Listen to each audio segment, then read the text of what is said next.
What up, Cavs Nation? I'm your host, Ethan Sands, and I'm back with another episode of the Wine and Gold Talk podcast. And we're coming to you after the end of the season for the Cleveland Cavaliers. They fall to the Indiana Pacers in Game 5 of the Eastern Conference semifinals. Chris, how do you react to this end of the season, how the Cavs fared? And we're going to get into what everybody said behind the scenes, but I want your thoughts first. Oh, God. Must-win game. Game 5 at home. Darius Garland, Max Strus combined to go 4 for 24. Jarrett Allen was invisible. The pressure, the physicality of the Pacers bothered the Cavs once again. I just think after this kind of season and this kind of loss, it's strange here to me, guys, because the Cavs did a lot of things right. I think they resisted the temptation to break up the core four after a flameout last year.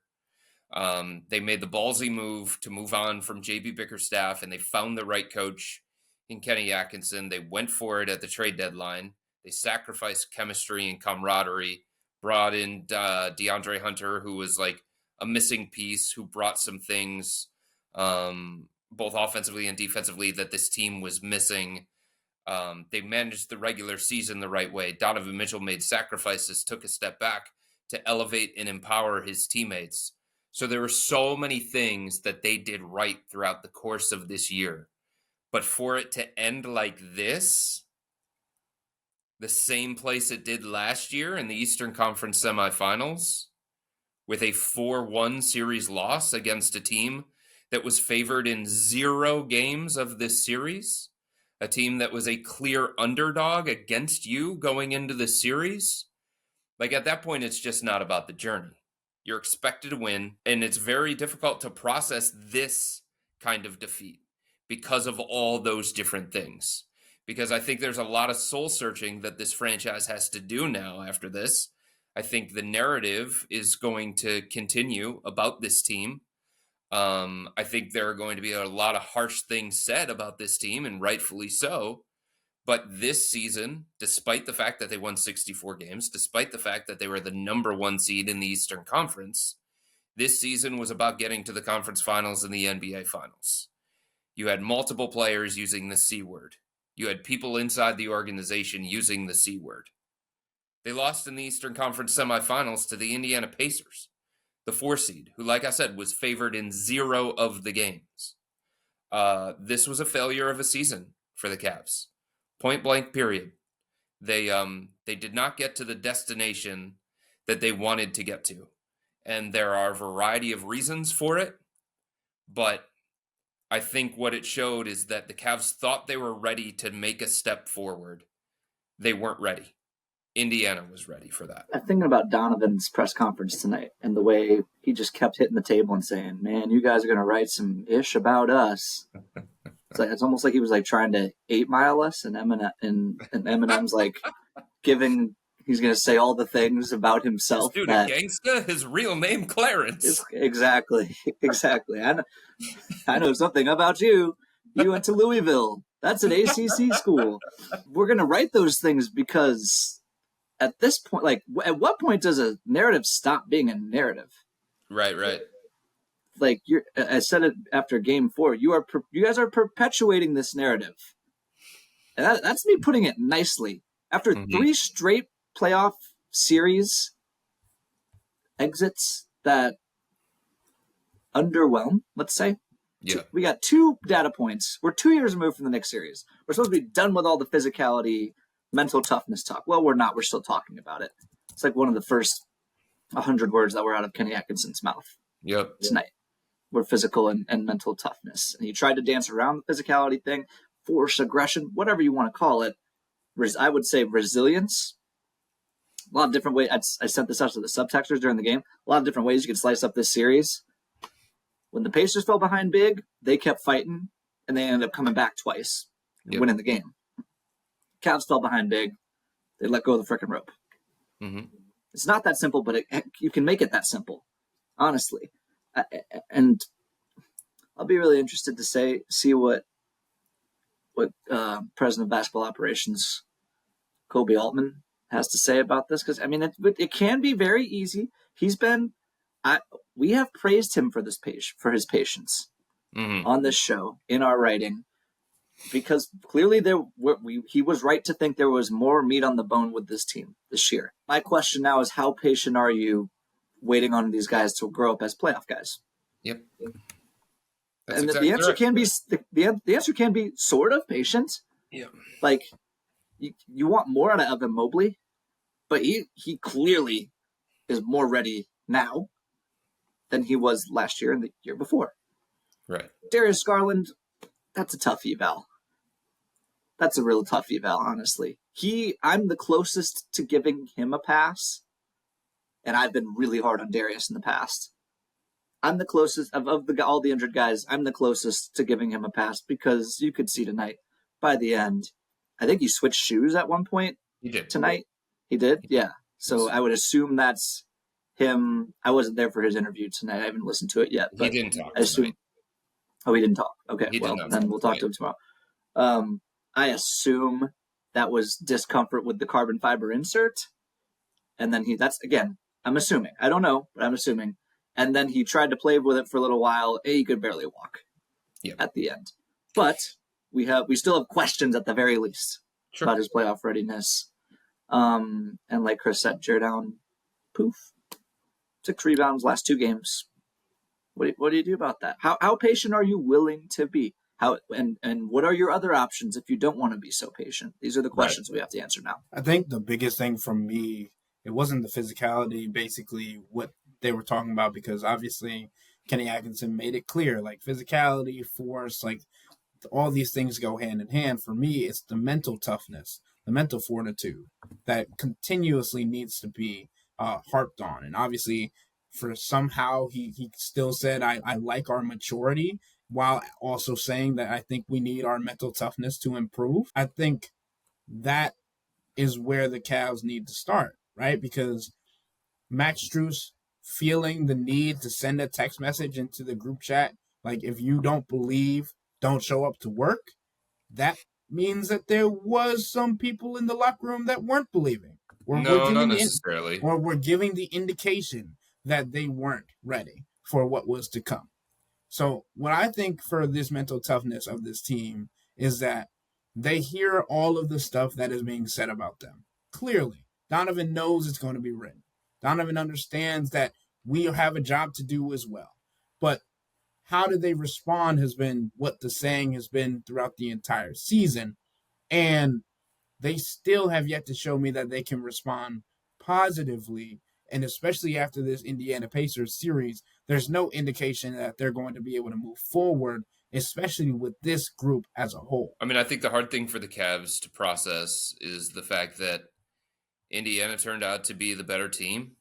They were more together. They were more connected. They were more composed. They kept their poise, and they stayed true to themselves.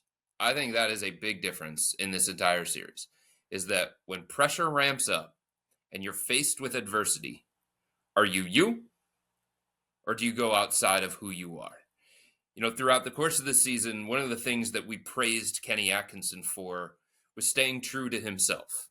You know, the Cavs were mired in this losing streak, and everybody was going crazy in March about it. And he had them play a game of horse because he thought that was best for his team, because he had the pulse of his team, and because he wanted to stay true to himself and make sure that he continued to harness that joy. It felt like in this series, when the Cavs were pushed to the brink, when they had all the pressure on their shoulders, when Indiana was outplaying them and pushing them around and making them feel something that Miami simply couldn't, that level of adversity, making them feel something that they didn't in the regular season. They lost themselves. Tonight was not Cavs basketball. Look at the way that they played on offense. Their shot profile. They had 10 assists. Are you kidding me? 10 assists on 30 made shots? 30 plus made shots? That's not Cavs basketball. Indiana tested them in a certain kind of way, and I would say they broke them because they lost themselves, because all of the things that they did that led to success during the regular season, all of the things that they did that they felt like were going to be advantageous for them coming into this series in this particular matchup, they did none of it. Not consistently enough, certainly. I mean, and the results speak for themselves. And Kenny Atkinson said it after game one. After game one, he said, I didn't recognize that team on the floor. How many times were you watching this series between the Cavs and the Pacers and saying to yourself, what the hell are they doing?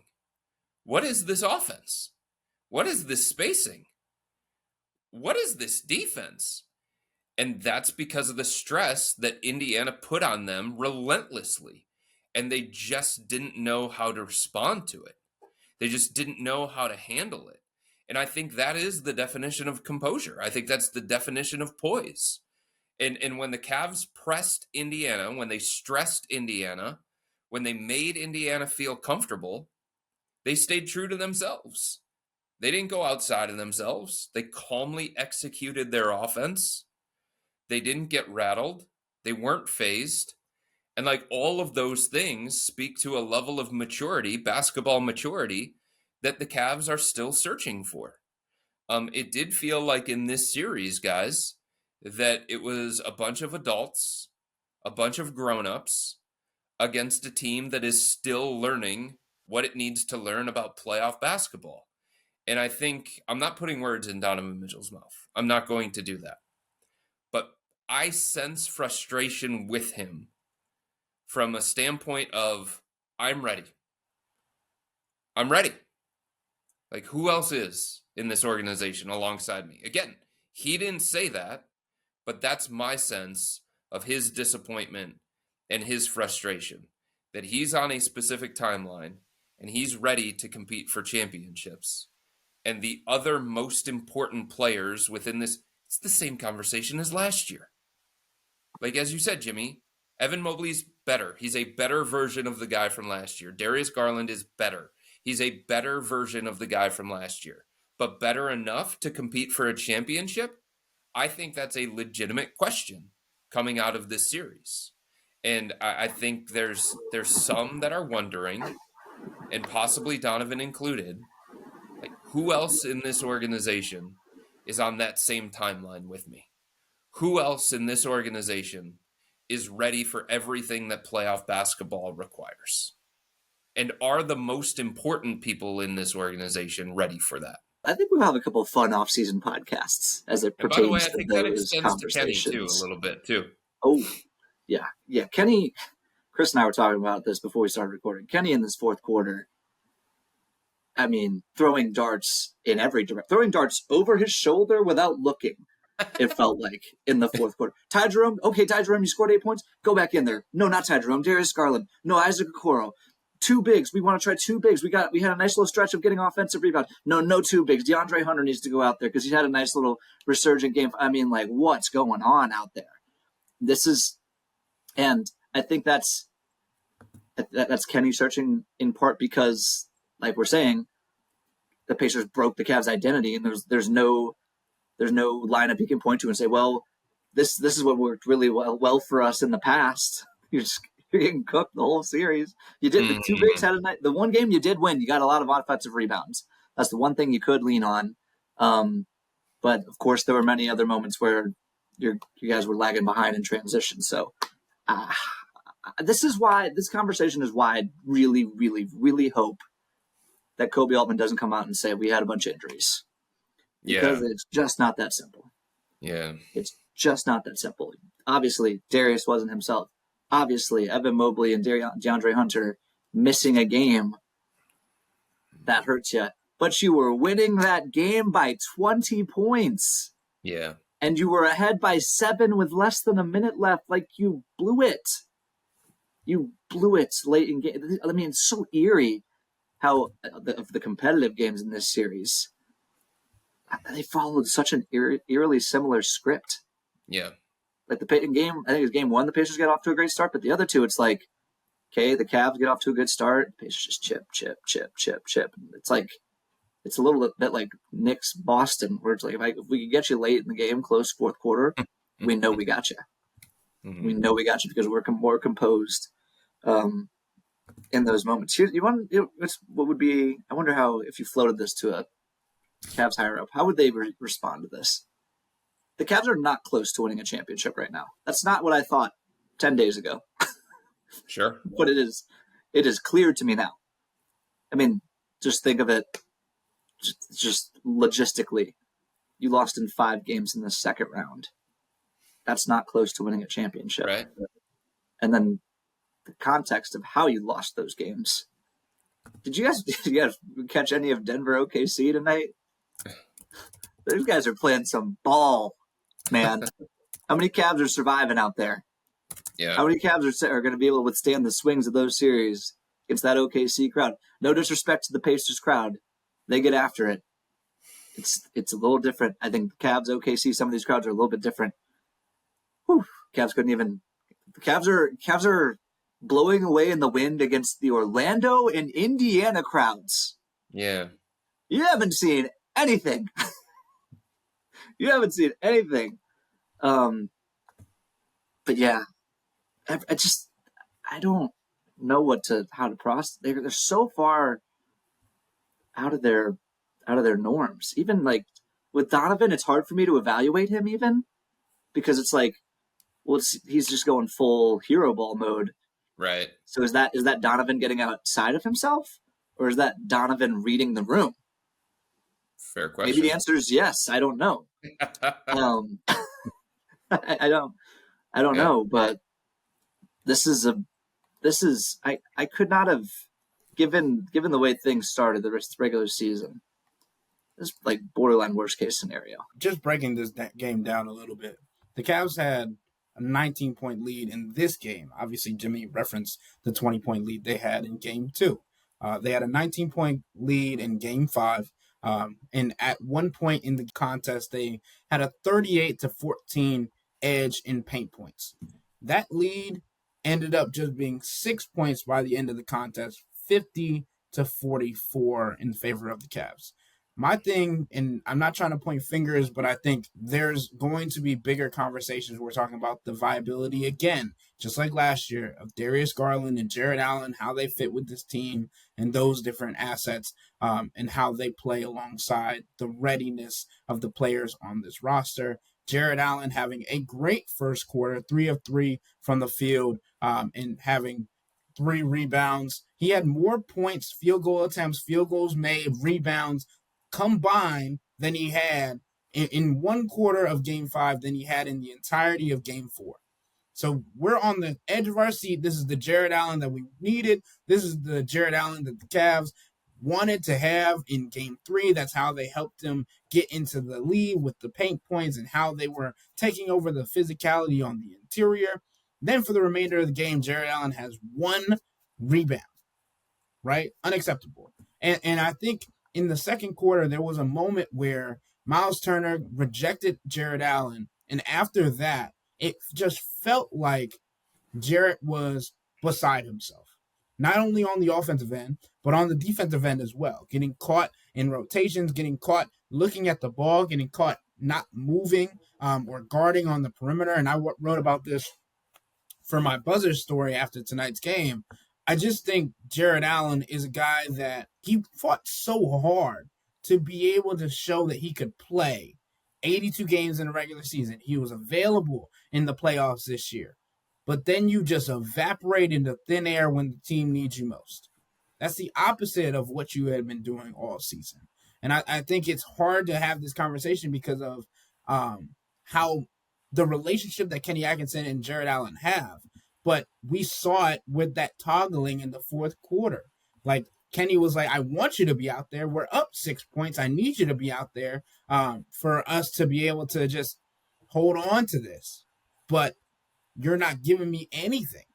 And I think there's a realization of who, as Chris was saying, who is ready to help take this team to the next level. And I'm not so sure that Jarrett Allen is it, just simply because of what he wasn't able to accomplish in a series where we knew he was going to be at a disadvantage. And he didn't show the capability of making adjustments and being able to simply be there for his guys when needed most. And I think it's more hurtful to say because he wasn't there last year, and then you're here this year, and you made maybe a similar, if not lesser, impact. Can I defend JA for a second? For starters, before Game 4, he was 17 and 10 on 70% shooting in these playoffs.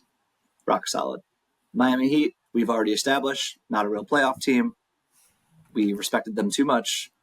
The Cavs, clearly the jump in competition played a role. By the way, maybe that should be a thing for like a quarter, but after that, like, step it up, buddy. All right, it's the playoffs.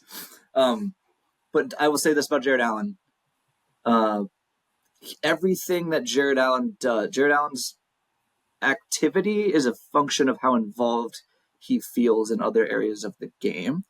And how involved he is in other areas of the game is not necessarily within his control. And I think that while Jarrett Allen deserves a ton of criticism for not being able to manufacture that energy himself and not getting more rebounds, and yes, Miles Turner was bullying him at times. Like, you just got to be stronger with the ball in your hands. Okay? It was noticeable. It can't be every time someone tips the scales above 260, you shrink. Can't have that. Can't have that. But the Cavs broke. And when the Cavs break, I feel like it's Jarrett Allen's going to break. Does that make sense? Yep. Does that make sense? Like, I think Jarrett Allen's performance is a function of his environment all the time. And when the Cavs are functioning at a high level, Jarrett Allen looks awesome. And when the Cavs are not functioning at a high level, you get moments like this where he disappears because he can't go over there, jab step, and say, give me the ball. You know, like, it has to be, everything else has to be working around him. So again, deserves criticism, but he's a cog in the machine, and there was a lot going wrong with it. That goes hand in hand with playoff readiness, does it not? Like, you cannot succumb to the environment. If you're going to be a core member, that's his literal job. He's what do you want? Okay, so like, what do you want Jarrett Allen to do? His energy shouldn't depreciate because the intensity of the game becomes too much, right? I'm not saying that's why. I don't know that that's why that's happening. That could be part of the reason why. I think it's because he doesn't get the ball, and that's how most big men operate. I'm not talking about scoring. I'm talking about being active defensively. I'm talking about being on the boards. I'm talking about, like, we all understand Jarrett Allen is in the system of the offense, right? But that's not why Jarrett Allen is mainly on the floor for the Cavs. He's on the floor to get boards. He's on the floor to play defense. He's on the floor to be physical and play with energy. He wasn't doing that. I'm just saying those things are connected to how involved he feels. Chris, go ahead.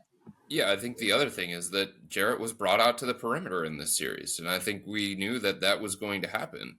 Miles Turner is a stretch big. Pascal Siakam can play out there on the perimeter.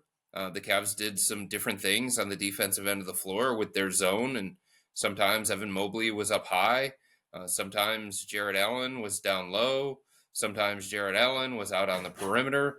So, I mean, I think you have to acknowledge the fact that part of the reason why Jarrett wasn't getting the rebounds around the rim is because he wasn't in position to get those, because he was out there on the perimeter, because he was guarding Tyrese Halliburton on switches, or he was guarding Aaron Nesmith on switches, or he was guarding Andrew Nembhard on switches. So, like, the positions that the Cavs put Jarrett in because of their switch-heavy approach, that didn't do him a lot of favors.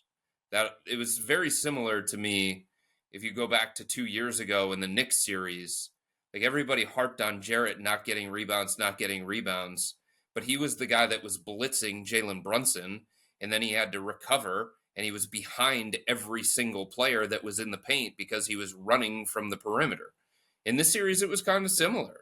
You know, he had to get out to the perimeter to contest those shots and defend on an island, and at the same time try and get himself back into position so that he could get rebounds. And I think it was a difficult assignment. And I think we always knew that it was going to be a difficult assignment for him in this matchup, against this particular opponent, against their spacing, against their speed and quickness. And sometimes that's what the playoffs are about. And I guess the big takeaway from me with all of that is, if he is a sometimes player or certain matchup type player, can you really look at him as a core member of this team? You know what I'm saying? Like that Or to pay him me, $30 million. or pay him $30 million. Because I think we do understand that there are certain matchups that are going to be problematic for him. And if that's going to be the case, like, how do you work your way around that? Like, what kinds of things do you have to do from a roster composition to make that a little bit more manageable? And I think that's a hard answer for this organization moving forward. So the next question would have to come based on the fourth quarter and something that Jimmy was mentioning, how Kenny was operating with it. What do you think was the correct answer that was not gone to for this Cavs team? Because there wasn't one. No, there wasn't one. I mean, I think the reality became the reality as this series unfolded. And I think at some point as a coach, you try to go what you think is the best of bad options. And Indiana was a really difficult matchup. Indiana was always going to be a really difficult matchup. And I thought Rick Carlisle was brilliant with a lot of the stuff that he did. I also thought that he had what turned out to be a more reliable roster. Like, one of the things that we said coming into this series is, okay, if you're in the schoolyard and you're picking all these guys and you're just running through all of them, who's your first pick? Who's your second pick? Who's your third pick? And coming into this series, we thought a lot of Cavs players would be near the top of that. Certainly Donovan number one, and then you keep going on and on and on. It certainly didn't play itself out that way. It did not. And I think part of that had to do with how Rick Carlisle was able to manage situations, the adjustments he was able to make. It turned out as the series progressed that he had more reliable options. He had more chess pieces that could move in different kind of ways. And, when Kenny Atkinson has to go with like basically offense, defense stuff for the final 6 minutes of the fourth quarter, I think that's pretty telling. When he feels he needed to bench Ty Jerome in the first half because he was having such a bad series, when he felt like at times he needed to go to a defense-heavy lineup that did not work, I think that tells you all you need to know. He was searching. He was out there searching, scrambling to try and find solutions to a lot of the stuff that Rick Carlisle and the Pacers were throwing at the Cavs. And he didn't find those answers, in part because I don't know that he had those answers. So as the idiot who wrote Cavs in 5 because of the playoff golden rule, which is they had better players. Oops. I feel like I need to address this. It's not just the same guy's been emailing me after every Pacers win, just hammering me. Like, what am I supposed to say? You're right, dude. It's not just that, like, okay, Darius wasn't a top 5 draft pick in this series, let's say. Evan Mobley, maybe fringe top 5 draft pick, if we're being generous. Game 3 was awesome. No? Okay. Donovan, sure. It's also like Kenny said something tonight, like to try to avoid the injury excuse. Like, we've been the best 6 through 10 team in the league all year. The Cavs bench got outscored in 3 straight games coming into tonight, and I think the final bench tally was like Pacers plus 40 something for the series. I haven't done all the math yet, but it was like, I think it was like 167 to 117 coming into tonight. And I know the Cavs won it by a little bit tonight, but like, didn't see that coming. Thomas Bryant coming out party tonight, sure, and had as many points tonight as he did in the 4 previous games in the series combined tonight. 9, by the way. He didn't, not like he killed it. Obi Toppin, awesome. Benedict Mathurin, awesome. This is the other point. This idea that like the Pacers are like this crazy experienced playoff team. Okay, Pascal Siakam is. Miles Turner has played in like 50-something playoff games, but most of those are just first-round Ls. Most of them are first round L's. Same with TJ McConnell. Tyrese Halliburton has played like 20 something playoff games. We're not talking about the Celtics. This is not like We're talking about Indiana compared to the Cavs. And that becomes a drastic difference. It does. Is it? Is it a Yes, drastic difference? Yes, with the exception of Tristan Thompson, Max Strus, and Donovan Mitchell, of course it's a drastic difference. Like Darius Garland has played in as many playoff games as Tyrese. Benedict Mathurin watched the playoffs last year. Jarrett Walker watched the playoffs last year. Obi Toppin, comparable. Miles Turner, again, more games. Way more games. Yeah, but it doesn't matter. First round L's. It doesn't matter. Experience is experience, whether it's the first round, second round, or the conference finals. I hear what you're saying. I think I'm saying this to say. And Rick Carlisle's like 200 to 5. Sure. Coming That's in huge. Or something like that. That's huge. Yes, yeah. Rick Carlisle versus Kenny, not a fair fight in the playoff experience category. But player-wise, I just think you need to do better. Like, the experience, that conversation doesn't sway me. You guys just did poorly. So the main question that I was trying to get to at the end of the fourth quarter is when Darius Garland obviously re-aggravates the toe injury and is like by the opposite side of the scorer's table, like reaching down to try and figure out if he's going to be able to even play for the remaining however many minutes. Do you think it was wise that Kenny Atkinson stuck with Darius in that situation? What did you want him to do differently? Who did you want him to go to instead? I think Ty Jerome was on the bench at that point, and Ty Jerome had been on a heater at that point. So I would have gone that way. There's a save a player from himself argument here.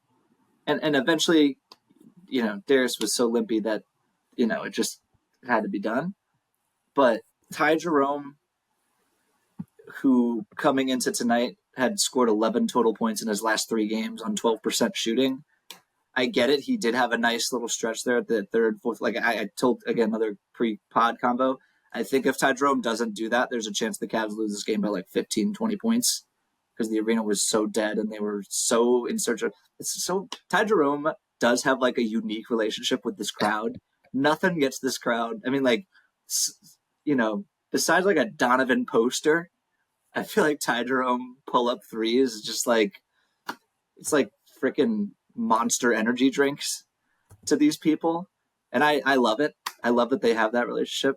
But yeah, the other, what else was happening with Ty Jerome? My goodness, they were going after him. Yeah, they were. My goodness, he was giving those points back. And I hear you. Darius clearly didn't have it tonight. Respect him for gutting it out, but he was not very good in basically any regard, except for, again, giving you an extra ball handler. But at that point, like, to nitpick Kenny on that stuff, it sounded like we're talking about JB Bickerstaff again.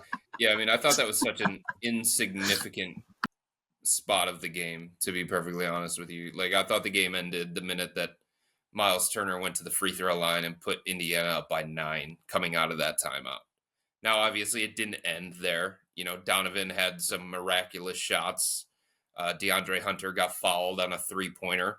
But that was the moment to me when they went up 9, those foul shots coming out of the timeout. That's honestly when I started like really writing my gamer and filling it in with all the stuff as if it was a Cavs loss to me. So I just think like those kind of minor decisions were so insignificant when talking about the overarching theme of this series. We're back at square one, aren't we? Like, Kenny, let's question all these lineup decisions, or is the adjustment just play better? Like that's what we were talking about this time last year with JB Bickerstaff, man. That is an indictment of the people in that locker room, or the way this roster is built, or both, or something like that. Look, I think the truth is there was one player for the Cavs that played to his standard.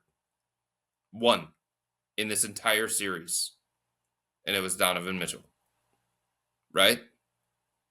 Anybody want to push for somebody? I mean, you probably would have said Max Strus before tonight's game, but 0 for 9 from the field, 0 for 6 from 3-point range. That's not a good lasting image. So like if Evan Mobley is not going to be the second best player in the series that he was supposed to be, if he's not going to play like a second team all NBA player that he's going to be, it's going to be hard.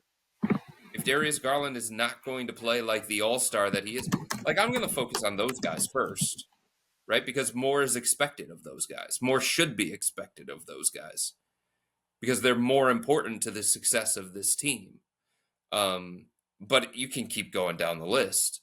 Like if DeAndre Hunter plays like the guy that the Cavs acquired from the Atlanta Hawks, who is supposed to fill in the gaps and be a missing piece of this thing, then it's a more competitive series. I don't know if they win the series, but it's certainly a more competitive series.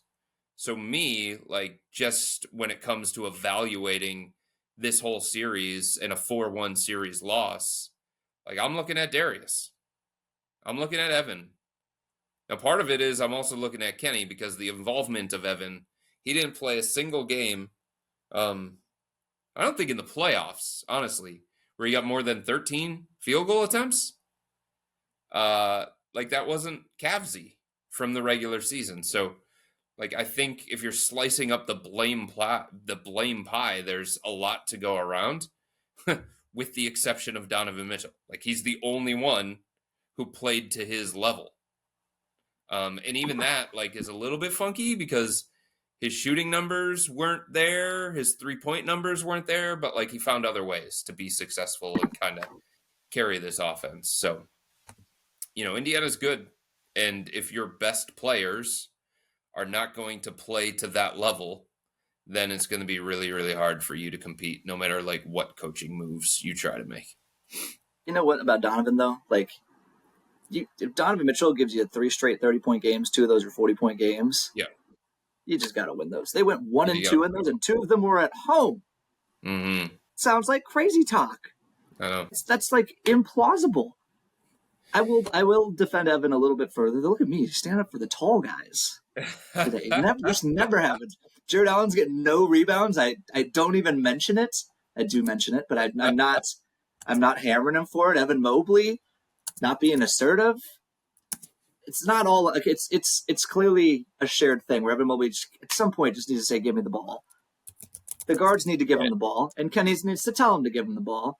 But here's what I'll tell you: Evan Mobley was really good in the first quarter tonight. They were running a lot through him, and it looked like that was something that this had legs. Like, oh, this could really extend the series with this stuff, and they just stopped freaking doing it. Last 3 games of this series, Evan Mobley averaged 7 first quarter points per game. 2 of them were double-digit quarters. In the second quarters, after those, 2 shots per game. Yeah. 2 shots per quarter, sorry. 2 shots per quarter. After this guy, you tell me, is the most important player on your team. He's one of the most improved offensive players in the league. It's just like, it's so crazy to me. You're telling me all these things about how awesome this guy is, and then you don't give him the ball. Make that make sense to me. Yeah. I can't. There was a lot of lip service throughout this entire season, to be honest. And just because I know we have another podcast that'll come out tomorrow after we do end of season conversations. I don't want to keep this lingering too long. So I'm going to read the stat from Mike Lucas, and I talked to him about this before the game. And he was like, hopefully we don't have to use it, but it came to fruition. 16 teams in NBA history have ever won 64 or more regular season games with an average margin of victory of 9 or more points. The Cavs and the OKC Thunder both did it this year. Of the 14 prior, so not including the Cavs and OKC this year, 13 reached the NBA Finals. That other team that didn't, I believe it was the 2016 San Antonio Spurs. 12 of the 13 teams that reached the finals won the championship. So, obviously, we also know that the OKC Thunder won tonight. They're now 3-2 series lead against the Denver Nuggets. The Cavs have been bounced from the playoffs. They are now a part of history in a negative way, as much as they had a positive year, a regular season that was historic with so many different records either matched or broken, were set entirely, where they had the opportunity to separate themselves from legacies set before them, precedents, all these things kind of came down to a crashing halt. And now we're back to square one, as Jimmy was saying, back to these conversations where we don't know what is to come in the offseason. And if anybody follows Dan Gilbert on social media, he said it might have been heartbreaking, but we will address the areas that need to be fixed. Take that however you want to. But I think that's good that he put that out there because it shows a level of recognition that there are problems with this team. That even though they won 64 games, even though they were in the number one seed in the Eastern Conference, there are flaws. And those flaws showed themselves throughout the course of this series. And it's going to have to be a proactive approach. It's going to have to be a mirror test. And there's just no way, given the resume that the Cavs had, like that resume doesn't point to early exit in the playoffs. It just doesn't, not over the course of history. But it did for this team. And that's not acceptable. That's not good enough. They were talking about a championship, period. Like, they weren't good enough. They aren't good enough. And they have to find a way to become good enough. And Dan Gilbert, for him to recognize that, I think that's good. Now, Kobe Altman has to recognize that. Mike Gansey has to recognize that. John Nichols has to recognize that. Everybody in the front office has to recognize the same thing. Like, I think there are legitimate things that they need to fix with this roster that are not going to happen organically.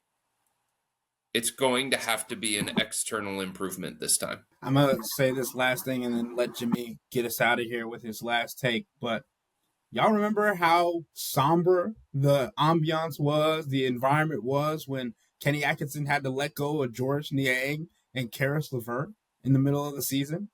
Could you imagine if he has to get rid of one of the players that he helped bring up? He helped churn through this season. That's not the one. I think you're looking in the wrong direction, honestly. I'm not saying any names. I'm just saying, Chris, you talk about the upper portions of the organization having to accept this. I think it's also Kenny Atkinson who is known as a player development coach, who becomes super attached to all of the players who he has the opportunity of coaching. I think any player that would have to be taken away from this roster would not only affect him, but it's something that he would have a hard time with. So I'm not necessarily putting any names out there, but I'm saying that there feels like there will be changes this offseason. And we talked about it before today's game about the potential if things did not go the Cavs' way and how, as Jimmy mentioned in that podcast, fireworks. So, Jimmy, get us out of here with your last take. Well, to what you guys are saying, it would be quite the thing to build an entire season around camaraderie and chemistry and all that, and then say, okay, you're not good enough, kick you out of the cool locker room, our super fun locker room. You don't get to be here anymore. That is a difficult conversation, whoever it is. Yes. I want to expand upon. Yeah, that's sports. Thanks for explaining sports. To expand on our guy Mike's stat here, because 64 wins is kind of. I mean, I know that's how many wins the Cavs had, but it's like kind of a strange. I went 60 wins because I used the same stat in my buzzer, and that 60 wins also throws the Celtics of this year into the mix. It's interesting. We have 3 teams in the same year. We have this 60 wins plus 9-point differential. It's been a while. Like there's only 23 of these teams, 60 wins, 9 plus 9-point differential. And to either point, 15 of them have won the title. Cavs are the 5th one to not advance to the conference finals. And you know what I notice? A lot of them are a couple things I notice. Teams that, first of all, most teams that do this, have done this, are before 2000. And most of the teams that have won the title are before 2000. So that, to me, we're having these conversations at large about the difference between the playoffs and the regular season has never been larger. Mm-hmm. I think that data point might suggest that a little bit. Concerning part, maybe the Cavs. 2 teams in modern-ish, so let's say since 2010, that have missed out 60 wins plus 9-point differential. We're out west. because the Western Conference is always a freaking monster. It seems like for 2 decades now, we got 50 win 8 seeds. All right? The East, obviously, after what we've seen the last 5 games, we respect the Pacers. But the East is still perceived as the much weaker conference. So for this to happen to the Cavs in the second round out East, it's just another layer of how bad of a look this is for them. All righty. Chris, anything before we go? No, you said Jimmy was going to get the last thought, so I let Jimmy have the last thought. Yeah, I just see your mind wheels turning, so wanted to give you the last hurrah if you wanted it. Nope, I'm good. Okay. Well, with all that being said, that'll wrap up today's episode of the Wine and Gold Talk podcast. But remember to become a Cavs Insider and interact with Chris, me, and Jimmy by subscribing to Subtext. Don't think just because the Cavs season is over that we are not going to be still giving you insights to Subtext. Also, we will still be doing Hey Chris podcast throughout the summer. So if you have questions about anything going on, any trades, any moves, any decisions, this is where you can have your voices heard. So to do all of that, sign up for a 14-day free trial or visit cleveland.com/Cavs and click on the blue bar at the top of the page. If you don't like it, that's fine. All you have to do is text the word stop. It's easy, but we can tell you that the people who signed up stick around because this is the best way to get insider coverage on the Cavs from me, Chris, and Jimmy. This isn't just our podcast, it's your podcast. And the only way to have your voice heard is through Subtext. Y'all be safe. We out.